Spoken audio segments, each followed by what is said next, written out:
എല്ലാവർക്കും നമസ്കാരം. ഇന്ന് നമുക്ക് ദോശയ്ക്കും ഇഡ്ലിക്കും ഒക്കെ പറ്റിയ നല്ലൊരു കിടിലൻ ചട്നിയുടെ റെസിപ്പി നോക്കാം. തക്കാളി ചട്നിയാണ്. കഴിഞ്ഞ ദിവസം ഞാനൊരു ഇഡ്ലിയുടെ റെസിപ്പി ഇട്ടിരുന്നു. അപ്പോൾ അതിൻ്റെ കൂടെ വെച്ചിരുന്ന ചട്നിയാണ് കേട്ടോ. അപ്പോൾ ആ ചട്നിക്ക് വേണ്ടിയിട്ട് ഒരുപാട് പേര് ചോദിച്ചിട്ടുണ്ടായിരുന്നു.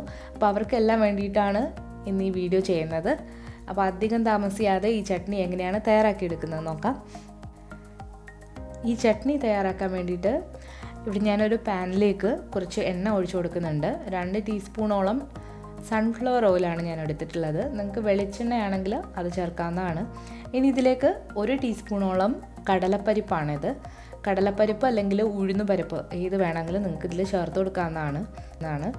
ഇനി ഇതിലേക്ക് 4 വറ്റൽ മുളകാണ് ചേർത്ത് കൊടുക്കുന്നത്. ഇത് കാശ്മീരി മുളകാണ്. ഇതില്ലെങ്കിൽ നിങ്ങൾക്ക് മുളക് പൊടി ചേർത്ത് കൊടുക്കാവുന്നതാണ്. മുളക് പൊടി 1 ടീസ്പൂൺ നിങ്ങൾക്ക് ചേർത്ത് കൊടുക്കാം. അപ്പോൾ അതുകൂടി ഇട്ടിട്ട് നന്നായിട്ടൊന്ന് മൂപ്പിച്ചെടുക്കുക. ഇനി ഇതിലേക്ക് ഒരു 4 അല്ലി വെളുത്തുള്ളി ചേർത്ത് കൊടുക്കുകയാണ്. അപ്പോൾ വെളുത്തുള്ളി നിങ്ങൾക്ക് ഇഷ്ടമില്ലെങ്കിൽ ഇത് ചേർക്കേണ്ട ആവശ്യമില്ല. അപ്പോൾ വെളുത്തുള്ളി ഇടുമ്പോൾ ഒരു പ്രത്യേക ടേസ്റ്റാണ്. അപ്പോൾ വെളുത്തുള്ളി കൂടി ഇട്ട് ജസ്റ്റ് ഒന്ന് വാടി വരുമ്പോഴത്തേക്ക് ഇതിലേക്ക് ഒരു സവാള, ഒരു വലിയ സവാളയാണ് കേട്ടോ, അതൊരു പൊടിയായിട്ട് അരിഞ്ഞു വെച്ചിട്ടുള്ളതാണ്. അപ്പോൾ അതുകൂടി ചേർത്ത് കൊടുത്തിട്ടുണ്ട്. നിങ്ങൾക്ക് എങ്ങനെ വേണമെങ്കിലും അരിയാം. അതൊന്ന് വാട്ടിയെടുക്കുക. ഇനി ഇതിലേക്ക് ആവശ്യത്തിനുള്ള ഉപ്പ് കൂടി ചേർത്ത് കൊടുക്കുകയാണ്.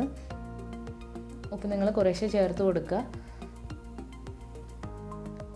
ഈ ഉള്ളി ഒരുപാടിട്ട് ഫ്രൈ ചെയ്യേണ്ട ആവശ്യമില്ല, ജസ്റ്റ് ഒന്ന് വാടി വന്നാൽ മതി. അപ്പോൾ ഉള്ളി ചെറുതായിട്ടൊന്ന് വാടി വന്നിട്ടുണ്ട്. ഇനിയാണ് നമ്മളിതിലേക്ക് തക്കാളി ചേർത്ത് കൊടുക്കുന്നത്. അപ്പോൾ ഞാനിവിടെ വലിയൊരു തക്കാളി ആണ് ചേർത്ത് കൊടുക്കുന്നത്. പൊടിയായിട്ട് അരിഞ്ഞു വെച്ചിട്ടുള്ളതാണ്. അത്യാവശ്യം പുളിയുള്ള തക്കാളിയാണ്. അപ്പോൾ നിങ്ങൾ ചെറുതാണെങ്കിൽ 2 തക്കാളി എടുത്തോളൂ. അപ്പോൾ തക്കാളി കൂടി ഇട്ട് കൊടുത്തതിന് ശേഷം ഇത് നന്നായിട്ടൊന്ന് കുക്ക് ചെയ്തെടുക്കുക. തക്കാളി നന്നായിട്ട് വെന്ത് ഒന്ന് ഉടയണം. അപ്പോൾ നമ്മുടെ തക്കാളിയൊക്കെ വെന്ത് നന്നായിട്ട് ഉടഞ്ഞു വന്നിട്ടുണ്ട്. ഇനി നമുക്ക് ആവശ്യത്തിനുള്ള ഉപ്പ് കൂടി ചേർത്തിട്ട് തീ ഓഫ് ചെയ്യാം. ഇനി ഇത് നന്നായിട്ടൊന്ന് തണുപ്പിച്ചെടുക്കുക. അതിനുശേഷം മിക്സിയുടെ ചെറിയ ജാറിലിട്ടിട്ട് നന്നായിട്ട് പേസ്റ്റ് പോലെ അരച്ചെടുക്കുക. ഈ സമയത്ത് വേണമെങ്കിൽ നിങ്ങൾക്ക് 2 ടീസ്പൂൺ തേങ്ങ ചിരകിയത് ഇതിൻ്റെ കൂടെ ചേർത്ത് കൊടുക്കാവുന്നതാണ്. അങ്ങനെ ഞാൻ ട്രൈ ചെയ്യാറുണ്ട്. ഇപ്പോൾ ഇത് നന്നായിട്ട് അരച്ചെടുത്തിട്ടുണ്ട്.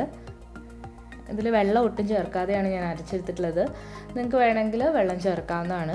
അപ്പോൾ നമ്മുടെ ടേസ്റ്റി ആയിട്ടുള്ള തക്കാളി ചട്നി ഇവിടെ റെഡി ആയിട്ടുണ്ട്. ഈ ചട്നി ദോശയുടെയും ഇഡ്ലിയുടെയും കൂടെ കഴിക്കാനായിട്ട് നല്ല ടേസ്റ്റാണ്. അപ്പോൾ ഇതേ രീതിയിൽ തന്നെ ഉള്ളി വെച്ചിട്ട് മാത്രം ഇതിന് മുൻപ് ഞാനൊരു ചട്നി ചെയ്തിട്ടുണ്ട്. അപ്പോൾ അതിൻ്റെ ലിങ്ക് ഞാൻ ഡിസ്ക്രിപ്ഷൻ ബോക്സിൽ കൊടുക്കുന്നുണ്ട്. അതുപോലെ തന്നെ എൻഡ് സ്ക്രീനിലും ഇടുന്നുണ്ട്. അപ്പോൾ നിങ്ങൾക്ക് ഈ റെസിപ്പി ഇഷ്ടമായെങ്കിൽ ഈ വീഡിയോ ലൈക്ക് ചെയ്യാനും ഷെയർ ചെയ്യാനും കമൻറ്റ് ചെയ്യാനും മറക്കരുത്. അതുപോലെ തന്നെ പുതിയതായിട്ട് ചാനൽ കാണുന്നവരാണെങ്കിൽ സബ്സ്ക്രൈബ് ചെയ്തതിന് ശേഷം റൈറ്റ് സൈഡിലായിട്ട് കാണുന്ന ബെൽ ഐക്കൺ കൂടി ഒന്ന് പ്രസ് ചെയ്യണം. എങ്കിൽ മാത്രം വീഡിയോസ് അപ്ലോഡ് ചെയ്യുമ്പോൾ നിങ്ങൾക്ക് നോട്ടിഫിക്കേഷൻസ് കിട്ടുകയുള്ളൂ. അപ്പോൾ പുതിയൊരു റെസിപ്പി ആയിട്ട് വീണ്ടും വരുന്നതാണ്. Thank you.